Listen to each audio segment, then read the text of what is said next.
안녕하세요. 지금 서울에 거주하고 있는 38살 아이 둘 엄마예요. 이혼한 지는 별로 안 되었어요.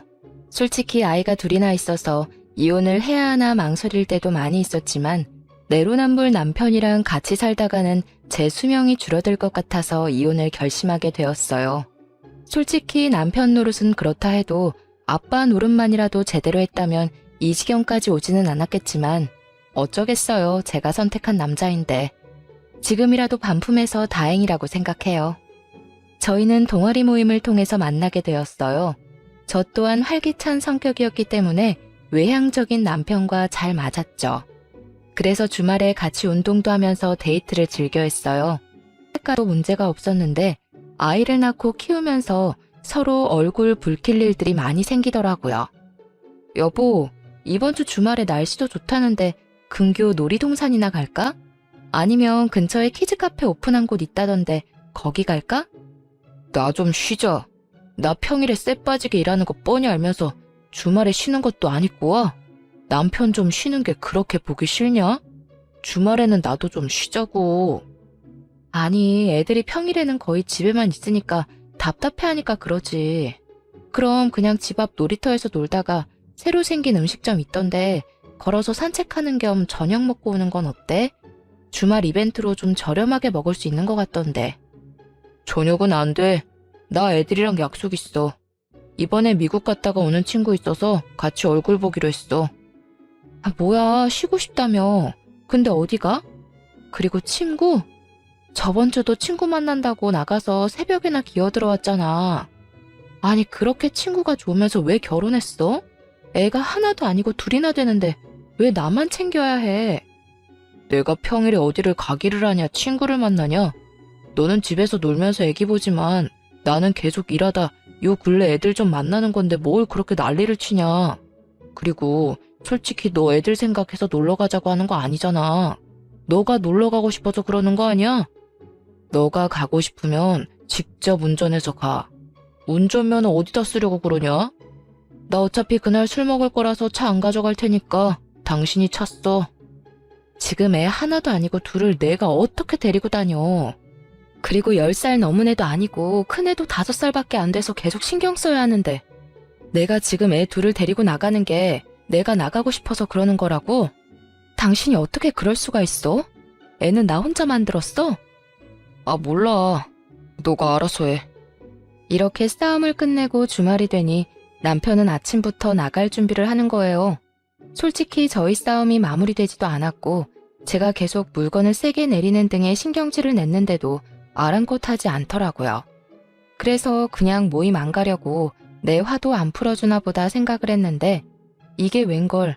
저는 그냥 무시하고 콧노래 부르면서 샤워하는 모습이 너무 꼴보기 싫어서 결국 제가 먼저 말을 걸었어요. 어디가? 저녁 모임이라며. 그럼 낮에 애들이랑 좀 놀아주고 나가.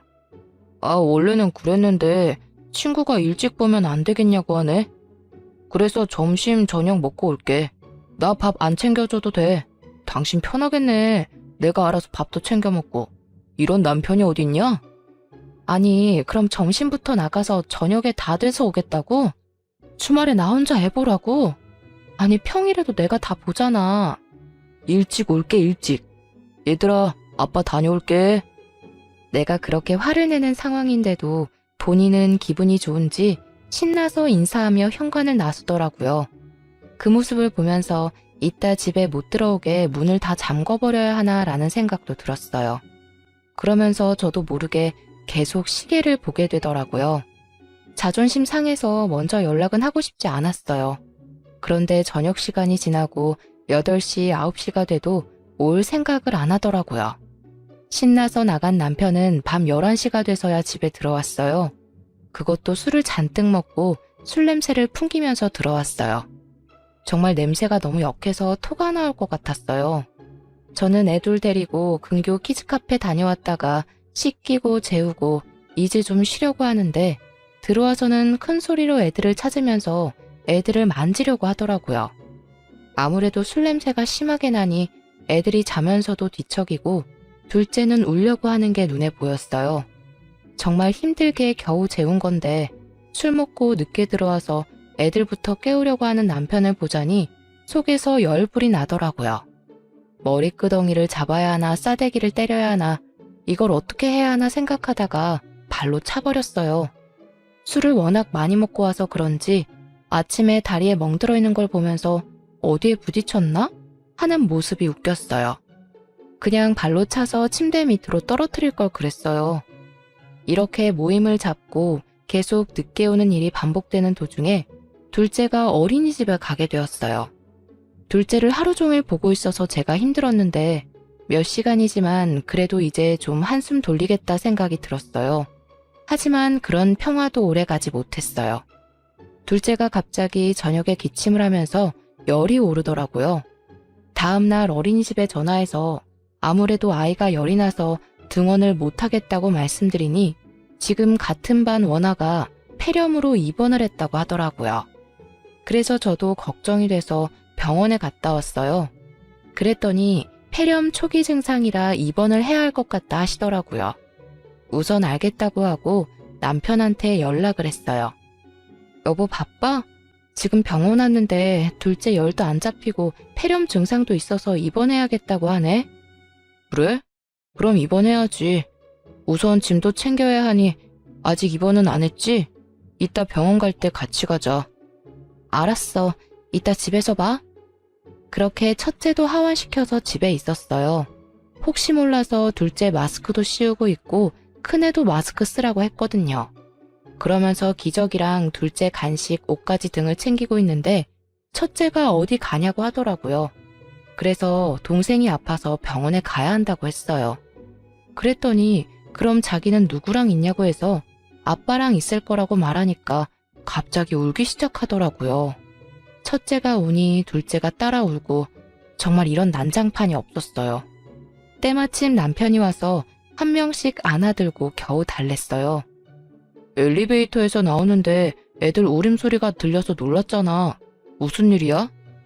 내가 둘째랑 병원에 있어야 해서 큰애는 아빠랑 있어야 한다고 말하니까 갑자기 울더라고. 그랬어? 왜 그랬지? 아빠랑 둘이서 저녁도 먹고 지내면 동생이랑 엄마도 다시 집으로 올 거야. 며칠만 아빠랑 있는 거야. 싫어. 지아도 엄마랑 있을 거야. 나도 엄마랑 있을 거야. 애가 떼를 써서 어떻게 설명해야 하나 난감했거든요. 그런데 남편이 갑자기 헛소리를 하더라고요.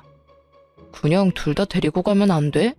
나 종종 야근할 때도 있고 출근하느라 정신없는데 큰애 깨우고 챙겨서 유치원 데려다 주는 것도 힘들 것 같은데. 아무래도 둘 다 자기가 보는 게 낫지 않겠어? 큰애가 엄마 찾기도 하고. 지금 그게 할 말이야? 내가 놀러 가니? 둘째가 아파서 병원에 가는데 거기가 무슨 좋은 곳이라고 애 둘을 다 데려가. 그리고 나는 안 힘들어? 애가 새벽에도 울어서 요즘 나 잠도 2-3시간밖에 못 잔 거 알잖아. 그럼 어머님이라도 부르던지. 어떻게 할 수가 없잖아. 애가 너만 찾는데. 주 양육자가 엄마다 보니 애들이 엄마를 찾는 것은 당연한 건데 애가 엄마만 찾는다고 아빠인 본인이 돌보려고 하는 게 아니라 엄마인 저한테 다 떠넘기기 식으로 데려가라는 말에 너무 실망스러웠습니다. 정말 아빠로서 무책임하다 느꼈어요. 노력조차 해보지 않았으니까요. 결국 합리화하는 남편에게 큰 소리를 내고 말았습니다. 당신이 아빠 노릇을 했어야 애가 아빠를 찾지. 아, 속 터져. 어쨌든 둘째는 입원을 시켜야 하니 결국 친정엄마한테 전화를 해서 도움을 요청했어요. 1시간 30분 거리에 사는 엄마에게 SOS를 쳐서 큰애 등하원만 좀 부탁했어요. 솔직히 시부모님께 연락을 드리고 싶었는데 마음 편하게 연락드리기가 어려워서 그냥 엄마한테 전화를 드렸거든요. 엄마가 일도 하고 계시는 중이라서 혹시 시간이 안 된다고 하면 시어머님한테도 가능한지 여쭤봐야겠다 생각했는데요. 친정엄마가 너무 흔쾌히 가능하다고 하시면서 매번 저희 집까지 찾아오셨어요. 그리고 둘째 입원 소속하는 것도 함께 도와주셔서 남편이 필요가 없었답니다. 그래도 나이 드신 엄마가 고생하는 게 마음이 안 좋아서 엄마한테 차라리 저희 집에서 생활하면서 큰애를 봐달라고 말씀드렸거든요. 근데 엄마는 집에 있는 사위가 불편해한다면서 거절하셨고 굳이 운전해서 매일 집을 왔다 갔다 하셨죠. 이렇게 엄마 도움 받아서 일주일 정도 무사히 입원이 끝났어요.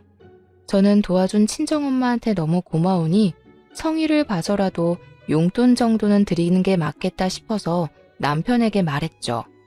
그랬더니 펄쩍 뛰더라고요. 이게 펄쩍 뛸 만한 일인가? 생각이 들었지만 그래도 돈은 남편이랑 얘기하고 보내드려야 할 것 같아서 처음에는 조곤조곤 얘기했어요. 이번에 집에 가보니 엄마가 청소나 정리 같은 부분들도 해주셔서 너무 감사해서 그런데 한 50만 원 정도 용돈 드리는 건 어떨까? 뭐? 외할머니가 손주 보는 걸로 무슨 용돈을 드려. 우리가 뭐 돈이 남아도는 것도 아니고 그리고 계속 상주하신 것도 아니고 왔다 갔다 하시면서 애 유치원만 보낸 거잖아. 그리고 조금만 애들 데리고 있으면 내가 금방 퇴근해서 애들 씻겼는데 이게 돈까지 보낼 일이야? 본인이 그 일이 힘들다고 해서 제가 먼 거리에 있는 엄마한테 도움을 요청한 것인데 이렇게 말하니까 너무 화가 나서 막 쏘아붙였어요. 우리 엄마가 앞에 10분 거리 사는 것도 아니고 1시간 30분씩 왔다 갔다 하셨어. 기름값 정도는 드릴 수 있잖아. 내가 몇백만 원 드리고 싶어도 우리 상황 안 되니까 그거는 말도 안 해. 그런데 내가 드리고 싶다고 말하기 전에 당신이 먼저 얘기해야 하는 거 아니야? 사실 당신이 힘들다고 해서 내가 엄마한테 전화 드린 거잖아. 솔직히 나는 많이 드릴 수 있으면 더 많이 드리고 싶은데 우리가 그럴 만한 상황이 안 되는 거 아니까 50만 원만 드리자는 거야. 넌 나 혼자 돈 버니까 돈 버는 게 얼마나 힘든 줄 모르지? 한 달에 몇백만 원 버는 게 얼마나 힘든데 너네 엄마라고 50만 원 주자는 게 말이 된다고 생각해? 막말로 장모님이 좋아서 오셨는데 우리가 굳이 돈까지 줘야 되냐? 당신 말대로 우리 지금 상황 안 좋잖아. 가만 보니 당신은 왜 돈을 쓸 생각만 하냐? 뭐? 굳이 돈까지 줘야 되냐고? 진짜 당신 보면 내가 할 말을 잃어. 당신이 조금만 시간 내서 부지런히 애들 등원시키면 될 일을 굳이 못한다고 해서 엄마가 오신 거야. 이걸 왜 돈을 줘야 되는지 이해를 못해? 가족이 아니더라도 우리를 위해 시간을 쓰셨는데 살이라도 하는 게 맞는 거라고. 당신 진짜 친정이라고 너무 날로 먹으려고 하네. 아주 서러워서 살겠어? 친정이 뭐 필요하면 당연히 도와야 되는 존재니? 가족끼리 돕고 사는 거지. 돈을 들이면 더 이상해진다니까. 하여튼 당신 드리기만 해봐. 난 분명 안 된다고 했어. 100만 원 보내달라고 하는 것도 아니고 50만 원으로 이렇게 큰 소리가 오갈 줄 몰랐어요. 하도 난리를 쳐서 결국 남편 몰래 모아둔 돈 조금 보내드리면서 너무 죄송하다고 했어요. 근데 엄마는 그마저도 뭘 보내냐고 너 힘들겠다고 애들 맛있는 거 사주라며 다시 보내셨더라고요. 진짜 너무 죄송했어요. 남편만 생각하면 한숨이 푹푹 나오더라고요. 돈 못 버는 서러움이 이런 건가 싶기도 하고 이놈이랑 계속 사는 게 맞나? 싶은 생각이 들었죠. 솔직히 지금 육아휴직하고 있는 중인 거지 계속 일을 못하는 상황이거나 추후에 돈을 못 버는 것도 아닌데 이렇게 돈 쓰는 거 하나하나 눈치를 보고 허락을 받아야 하는 상황이 너무 짜증나서 그냥 갈라서는 게 나을까? 라는 생각도 들었어요. 하지만 애도 둘이나 있고 그놈이 그놈이겠지라는 생각에 이제 와서 어쩌겠어란 생각으로 겨우 버텼네요. 둘째도 이제 건강하고 어린이집도 잘 다니게 되니 저도 좀 살만하더라고요. 둘째가 어린이집에 잘 적응한 지 한 3, 4개월이 되니 제가 좀 여유가 생겨서 남편이 저녁 약속을 잡아도 흔쾌히 보내줬거든요. 저도 애들 어린이집, 유치원 보내고 나면 쉬는 시간도 생기기도 하고 종종 남편이 저녁을 먹고 오면 편할 때도 있었거든요. 애들끼리 대충 끼니를 때우는 것도 부담이 없고요. 애들은 반찬 투정도 안 하고 주는 대로 잘 먹는데 남편은 반찬이 이게 다냐며 투정만 해대니 제 성질만 나빠지더라고요. 차라리 남편이 하루에 한 끼라도 밖에서 먹고 오는 게 제 정신 건강에 더 도움이 되었죠. 그래서 남편 없이 저 혼자만의 여유 시간들이 소중해지더라고요. 여러분들도 다들 이러시나요? 부부가 항상 붙어있을 필요는 없잖아요. 맨날 붙어있으면 싸우기만 더하고 차라리 각자 여유 시간 즐기는 것도 좋은 선택이다 싶었네요. 그래서 남편이 사적인 약속 때문에 집에 늦게 오더라도 크게 화를 내진 않았습니다. 그냥 그러려니 하고 풀어준 거죠. 그런데 언제부턴가 매일매일 약속을 잡더라고요. 이 사람이 정말 약속에 미쳤나 싶었죠. 정도가 지나쳐서 결국 한마디 하게 되었네요. 여보, 나 오늘도 저녁 먹고 들어가. 오늘도? 이번 주만 벌써 3번이나 집에 안 들어왔어. 적당히 하고 오늘은 일찍 들어와서 애들이랑 놀아주고 씻겨줘. 이제 큰애도 커서 내가 씻기기 힘들단 말이야. 당신이 같이 와서 씻기면서 책도 읽어주고 재워줘야 나도 집안일 빨리 마무리하고 좀 쉴 거 아니야. 오전 오후 애들 없는 시간에 띵까띵까 놀고 왜 나 있을 때 집안일 하려고 해? 네가 미리미리 하면 되잖아. 오전 오후에는 내가 집안일 안 해? 애들이 어지럽힌 거 치우고 빨래하고 반찬 만들고 내가 하는 일이 얼마나 많은데 논다고 얘기해? 아, 알았어. 오늘 일찍 들어갈게. 이따 봐.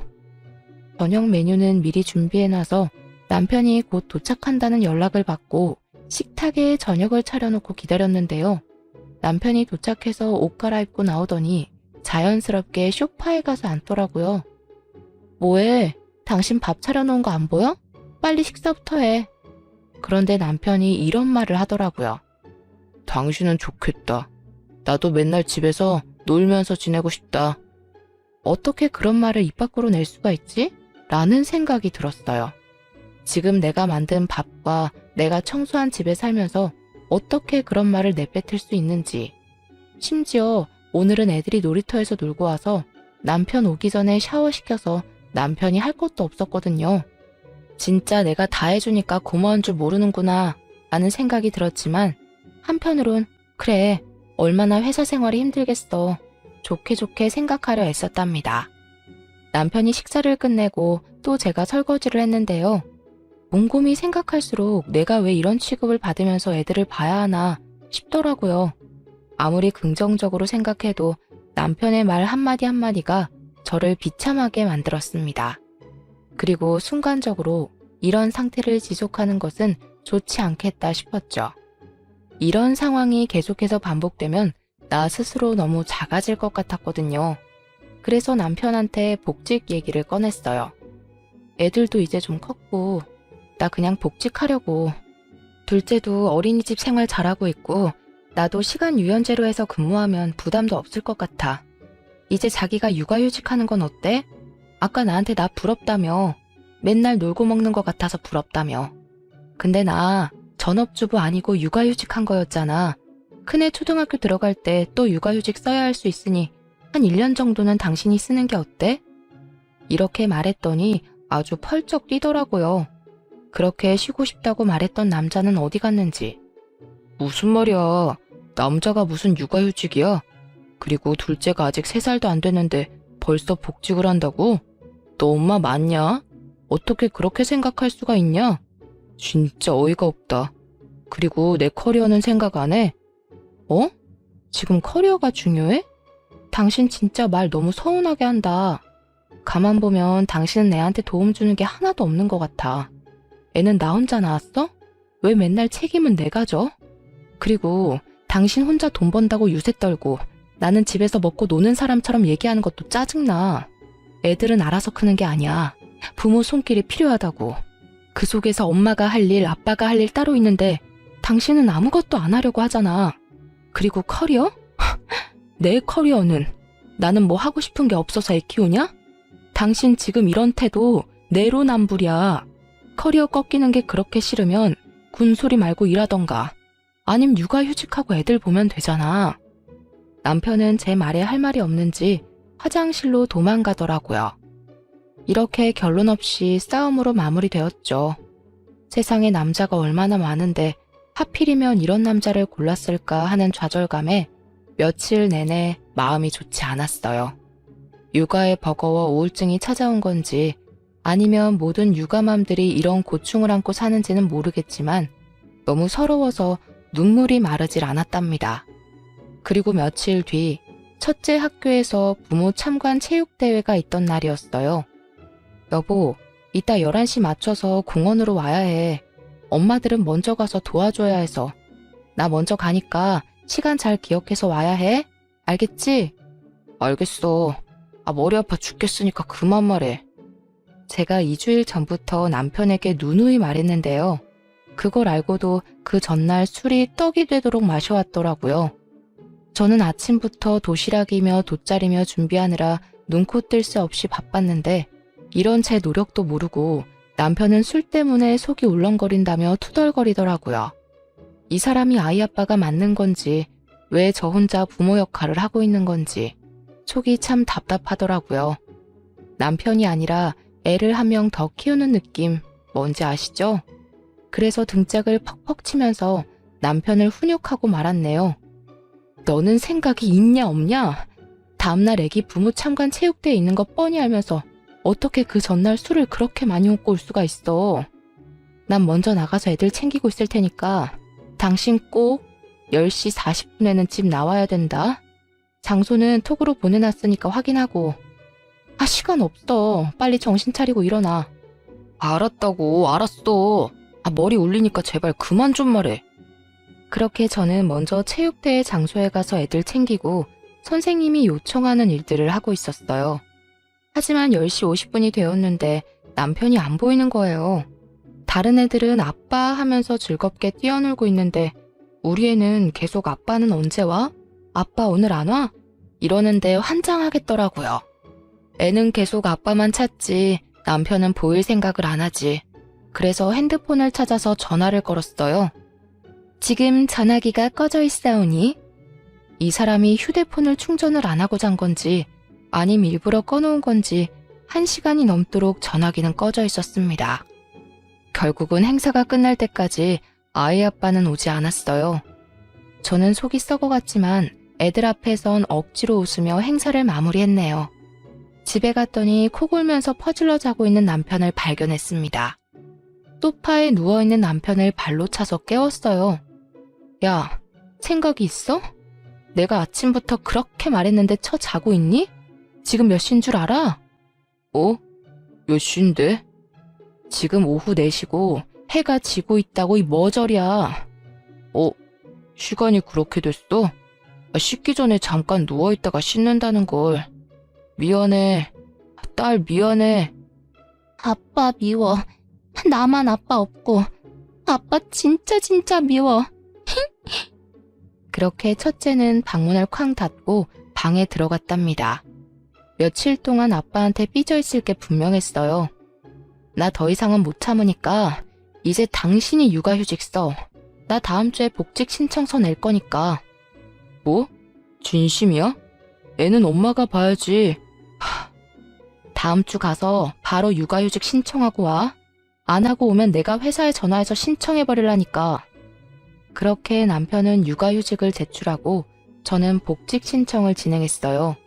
다행히 시기가 잘 맞았는지 육아 대체로 일하고 있던 분도 몇 달 전 임신에 성공하셨다며 다음 주 육아휴직을 가신다고 해서 제가 빠르게 복직을 할 수 있었답니다.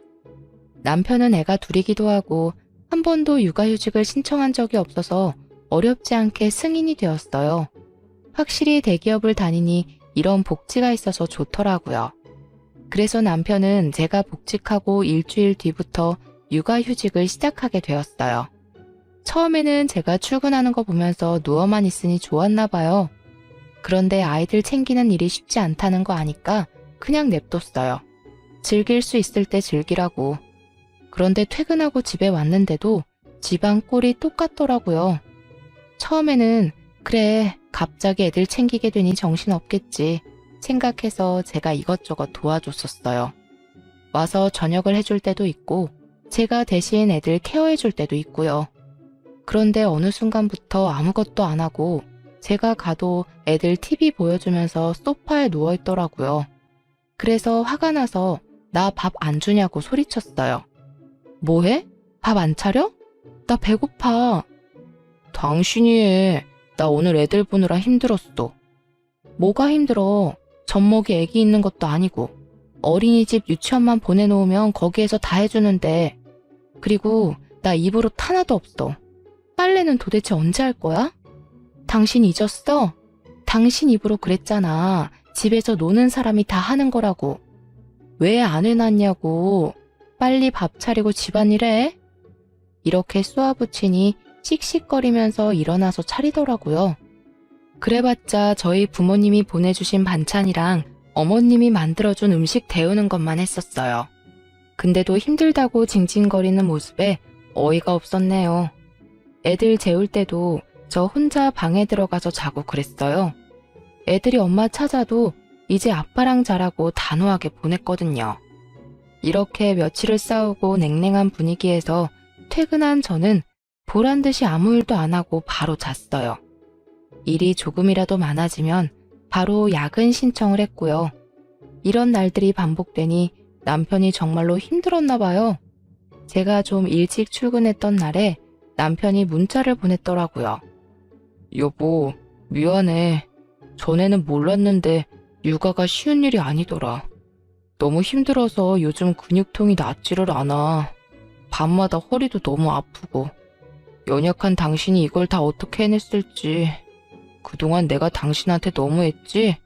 얼마나 화났으면 당신이 복직을 했겠어. 암튼 오늘도 수고하고 저녁에 퇴근하고 보자.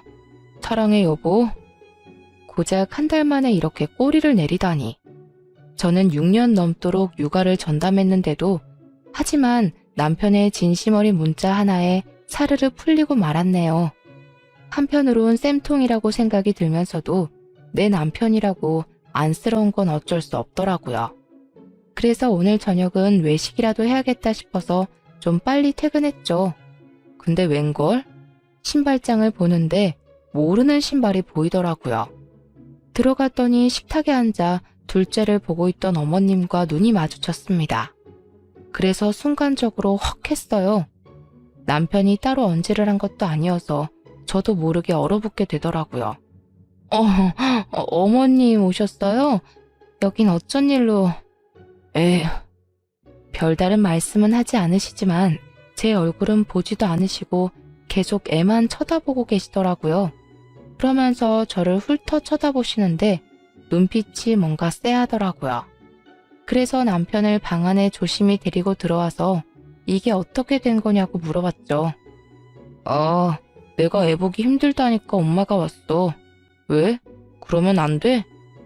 솔직히 본인이 몇 달을 혼자서 봤으면 제가 이렇게까지 어이가 없진 않았을 것 같아요.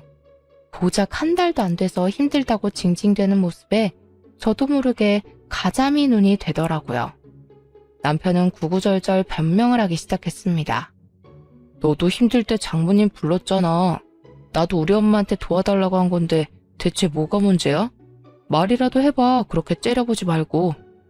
물론 힘들면 도움 요청할 수 있지만 태도가 정말 별로라고 생각했어요. 그리고 어머님도 계속 언짢게 쳐다보시니 저도 괜히 눈치 보이고 기가 죽더라고요. 오전에 보낸 문자 하나에 화가 풀렸던 제 자신이 너무도 미웠습니다. 이 사람은 반성을 한 게 아니라 위기를 모면하려고 가짜 사과를 한 게 틀림없어요. 그렇지 않고서야 밤늦게까지 시어머니를 집에 있게 하다니. 이 남자는 정말 안 되겠다 생각이 들어서 결국 이혼하자고 말을 꺼냈어요. 당신은 정말 안 되겠다. 그냥 우리 이혼하고 각자 사는 게 더 행복할 것 같아. 애들은 어차피 내가 키우던 거니까 내가 양육권 친권 가져갈게. 양육비는 많이 바라지도 않아. 그냥 애들 한 명당 100만 원씩 보내주던가. 아니면 그냥 둘 합쳐서 150만 원이라도 보내줘. 뭐? 이혼? 그리고 왜 당신이 당연히 양육권을 가져갈 거라고 생각해? 애가 한 명도 아니고 둘씩이나 되는데 이혼 얘기를 어떻게 그리 쉽게 할 수 있어? 당신 하는 행동 봐. 내가 그런 말 안 하게 생겼나? 충동적으로 이혼했다가 나중에 애들한테 원망 들으면 어쩌려고? 애들이 나중에 겪을 고통은 생각 안 해? 아빠 없는 자식 소리 듣게 하고 싶니? 그리고 이혼 가정에서 자란 애들 중에서 정서적으로 이상한 애들이 얼마나 많은데 그런 애들이 사회 나가서 사고도 치고 그러는 거야. 그리고 애들 이혼 가정이라고 왕따라도 당하면 어떡해? 아니 애들 걱정 그렇게 하는 사람이 행동을 그런 식으로 해? 당신이 잘했어 봐. 내가 이런 고민하나. 당신이 행동을 그런 식으로 하니까 내가 그런 거 아니냐고. 그리고 무슨 이혼 가정 애들이 정서가 안 좋아. 우리는 맨날 이렇게 싸우는 거 보여주는 게 애들 정서에 더 안 좋을 것 같은데 당신 같은 아빠랑 사는 우리 애들이 불쌍해. 정말 입에는 담을 수 없는 말을 서로에게 하면서 싸웠어요.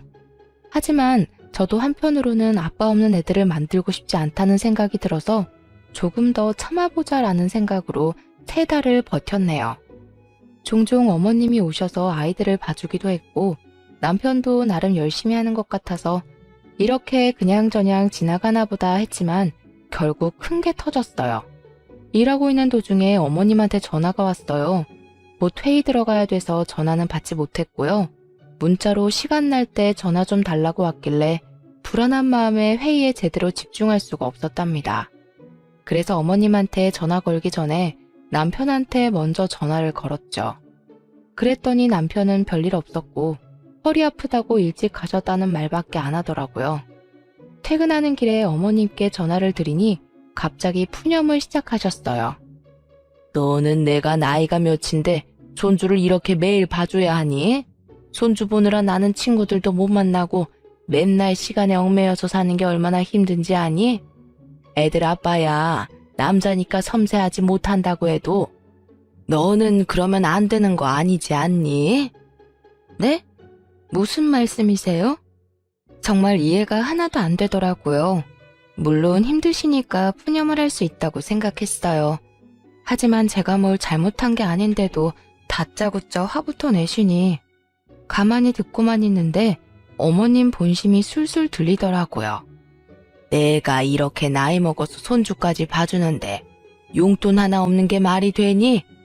네 남편이야 그런 거 모른다고 해도 너는 어머님 고생하시니까 용돈 좀 드려야 된다고 말할 수 있잖니? 너는 그런 센스도 없이 사회생활을 어떻게 하니? 결국 돈이 필요하다는 말씀이셨어요. 솔직히 용돈 드릴 수 있죠. 그런데 아들한테도 말도 못하시고 저한테 전화해서 용돈 달라고 하는 게 속이 너무 보이는 행동 아닌가요? 그러면서 저번에 오신 친정엄마랑 시어머니가 너무 비교되더라고요. 심지어 엄마는 용돈을 드린다고 해도 거절하셨는데 시어머니는 다짜고짜 전화해서 맡긴 돈 찾는 사람처럼 혼내시니 저도 마음 한켠 불만이 쌓이더라고요. 아, 어머니, 애기 아빠가 예전에 저희 엄마가 도와주러 왔을 때 용돈 드리자고 하니 할머니가 손주 예뻐서 오시는 건데 뭘 돈을 드리냐고, 그러면 오히려 더 불편할 거라고 했거든요. 그래서 어머님도 아이들 예뻐서 봐주시는 거라 생각해서 용돈은 생각 못했어요. 애들 아빠랑 얘기해 볼게요. 저는 서둘러 전화를 끊은 후 집에 와서 남편이랑 얘기했어요. 오늘 어머님한테 전화 왔는데 나한테 용돈 보내달라고 하시네? 당신은 어떻게 생각해? 엄마가 많이 힘들었나 보네. 아무래도 그 연세 애들 보는 게 힘들잖아. 한 달에 200만 원 정도 보내드리는 건 어떨까? 사실 우리 엄마 오면서 집도 깨끗해지고 자기도 나도 편하잖아. 정말 이렇게 말했습니다. 믿기시나요? 예전에 저보고 50만 원도 많다고 열불대던 남자가 맞나 싶더라고요. 마치 다른 사람 같았습니다. 그게 아니면 자기가 했던 말을 기억을 못하나? 바보인가? 이런 생각까지 들더라고요. 예전에 우리 엄마가 애들 봐줬을 때에는 용돈 드리자고 하니 손주 보고 싶어서 오시는 건데 무슨 용돈이냐고 했잖아. 그리고 그때는 50만 원도 아까워하더니 이제는 뭐? 200만 원? 말이 돼? 당신 뭐 나 몰래 모아둔 돈 있어? 그랬나? 내가 그랬을 리가 없는데. 근데 뭐 그건 지난 일이고 이번에는 도움받고 있는 중이니까 그냥 드리자. 이런 내로남불이 따로 있나 싶었어요. 그리고 용돈 드리자는 말을 어쩜 저리 쉽게 할 수 있을까요? 속에서 열불이 났어요. 예전에 우리 엄마 도움 받았을 때 흔쾌히 용돈 드렸다면 저도 조금 많은 돈이긴 하지만 시어머니 고생하는 건 사실이니 참고 드렸을 거예요. 그런데 가족끼리 돈 주고받으면 안 된다는 사람이 200만 원을 드리자고 하는 게 말이 되나요? 여보, 친정엄마도 저번에 무급으로 일하셨어. 용돈을 줘도 오히려 싫다고 하셨고. 근데 어머님은 먼저 돈 달라고 하시는 게 좀 그렇네. 에이, 그건 그냥 등어업만 시킨 거고 이건 다르잖아. 애를 봐주셨으니 그만큼 돈을 드리는 게 당연하지. 요새 육아만 하는 가정부 고용해도 200만 원은 줘야 되는 거 몰라? 엄마도 그 정도 노동은 하니까 그만한 돈을 주자는 거지. 뭐? 우리 엄마는 안 되고 너네 엄마는 된다는 그런 논리는 어디서 왔어?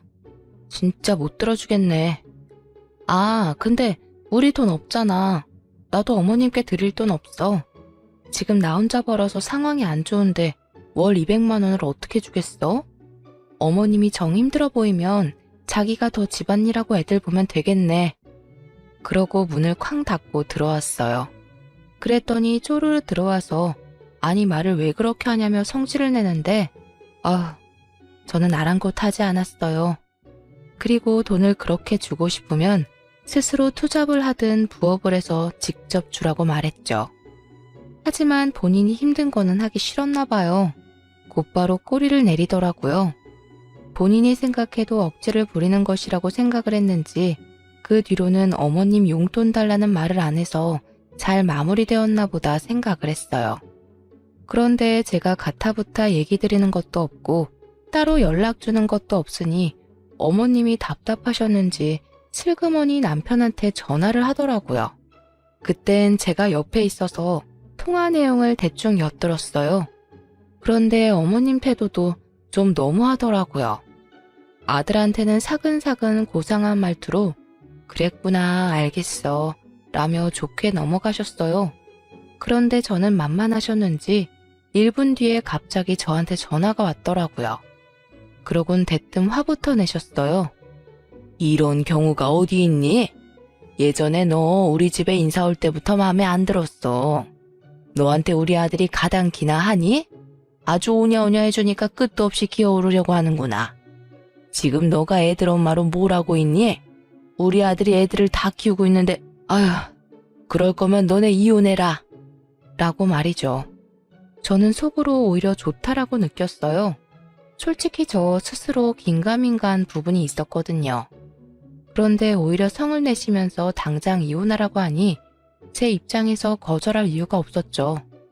네, 어머님, 맞는 말씀 하셨어요. 아무래도 저희가 이혼을 해야 할 것 같네요. 어머님이 말씀하신 대로 제가 분수 모르는 결혼을 한 것 같아서 이렇게 힘들게 사나 봐요. 그래도 애들 아빠라 어떻게든 데리고 살려고 했는데 어머님도 이렇게 사는 건 아니라고 하시니 그럼 그냥 이혼할게요. 계속 생각해왔던 말이라 그런지 아주 술술술 말이 나오더라고요. 그렇게 시원하게 쏟아내고 나니 마음 편하게 전화도 먼저 끊었죠. 어차피 애들 케어도 계속 제가 해왔어서 양육권을 갖고 오는 것에 대해서는 문제가 없다 생각했어요. 만약 남편 쪽에서 말도 안 되는 소리 하면 변호사를 통해서 소송을 준비할 생각도 하고 있었고요. 그런데 어머님이 뒷수습은 생각하지도 않고 내뱉은 말이었는지 남편이 들고 일어났죠. 당신 진짜 미친 거야? 이혼하라는 건 그냥 홧김에 말씀하신 거지. 그걸 네 알겠습니다 하고 넙죽하겠다는 건 또 뭐야? 당신 못 들었어? 어머님이 나 원래부터 마음에 안 드셨대. 처음부터 결혼시키고 싶지 않았대. 그러면서 이혼하래. 무슨 이혼이 애들 장난도 아니고. 그러는 당신은 찔리는 게 없어? 나한테 그동안 잘못한 거 없냐고. 내가 괜히 이혼 생각이 들었냐 이 말이야. 구구절절 말하기도 입 아프다. 사실 애들이 있을 때 할 이야기는 좀 아닌 것 같아서 엄마한테 애들을 1박 2일 정도 봐달라고 부탁했어요. 그동안은 남편과 말 한마디 안 하고 살았죠. 며칠 뒤 엄마가 애들을 데려가고 남편이 이상한 결심이라도 했는지 분위기를 잡더라고요. 그 모습이 어찌나 웃긴지. 제가 그렇게 힘들다고 뭐라고 할 때는 귓등으로도 안 듣고 이렇게 하면 이혼하는 거라고 얘기했을 때에도 그냥 이러다 말겠지 생각했었죠. 사실 저도 그냥 싸우다 말겠지 생각했는데 생각할수록 분하더라고요. 여보, 생각해봤어? 나는 정말 우리 이혼은 아니라고 생각해. 나 육아휴직도 하고 있고 애들 좀 더 크면 우리 사이도 괜찮아질 거고. 우리가 엄마도 그런 의도로 말한 거 아니라고 하던데. 그런 의도였던 아니던 간에 나는 이미 마음 굳혔어. 내가 계속 당신한테 얘기하고 요구하고 했을 때 당신은 관심도 없었고 그냥 그러다 넘어가겠지 생각했잖아. 나 이제 정말 당신한테 거는 기대도 없고 그냥 나 혼자 애 키우는 게 나을 것 같아. 그러니 그냥 서로 좋게 좋게 합의로 진행하자. 양육권이나 친권은 내가 가질게. 친권도? 친권은 내가 가져야 하는 거 아닐까? 양육은 당신이 한다고 해도 그래도 애들 아빠는 나니까. 친권은 내가 가져야 하는 거 아니야? 친권이랑 양육권이랑 나눠 가지면 나중에 애들 병원 가서 수술받거나 하면 보호자 2명 동의가 필요해서 번거로워져. 그리고 당신이 언제부터 아이들 위해서 신경 썼다고 그래? 저는 남편을 계속 몰아붙였어요. 만약 합의해주지 않으면 나는 변호사 선임해서 소송으로 갈 생각도 있다 말하니 남편이 움찔하더라고요. 솔직히 본인도 소송으로 가도 승산 없는 게임이라고 생각했는지 그 뒤로는 그냥 알겠다고 했어요. 사실 결혼 생활한 지는 약 7, 8년 정도 되어요. 제가 약 6년 정도 육아를 하고 남편이 한 7, 8개월 정도 아이를 돌봤고요. 그렇게 저는 복직하고 1년 만에 이혼 도장을 찍게 되었네요. 중간중간 어머님이 전화하셔서 그런 뜻으로 말한 게 아니다라고 설득도 하시고 회유도 하셨어요. 그런데 사실 제가 아니다 생각을 하면 마음을 잘 바꾸지 않거든요. 오히려 저한테 이혼하라고 하셨던 분이 이러니까 웃기기도 했어요. 어머님이 원하시는 대로 애들 아빠랑 헤어지게 되었으니 저한테 따로 전화하지 않으셨으면 좋겠어요. 혹시 하시고 싶은 말이 있으시다면 애들 아빠한테만 하시면 될 것 같아요.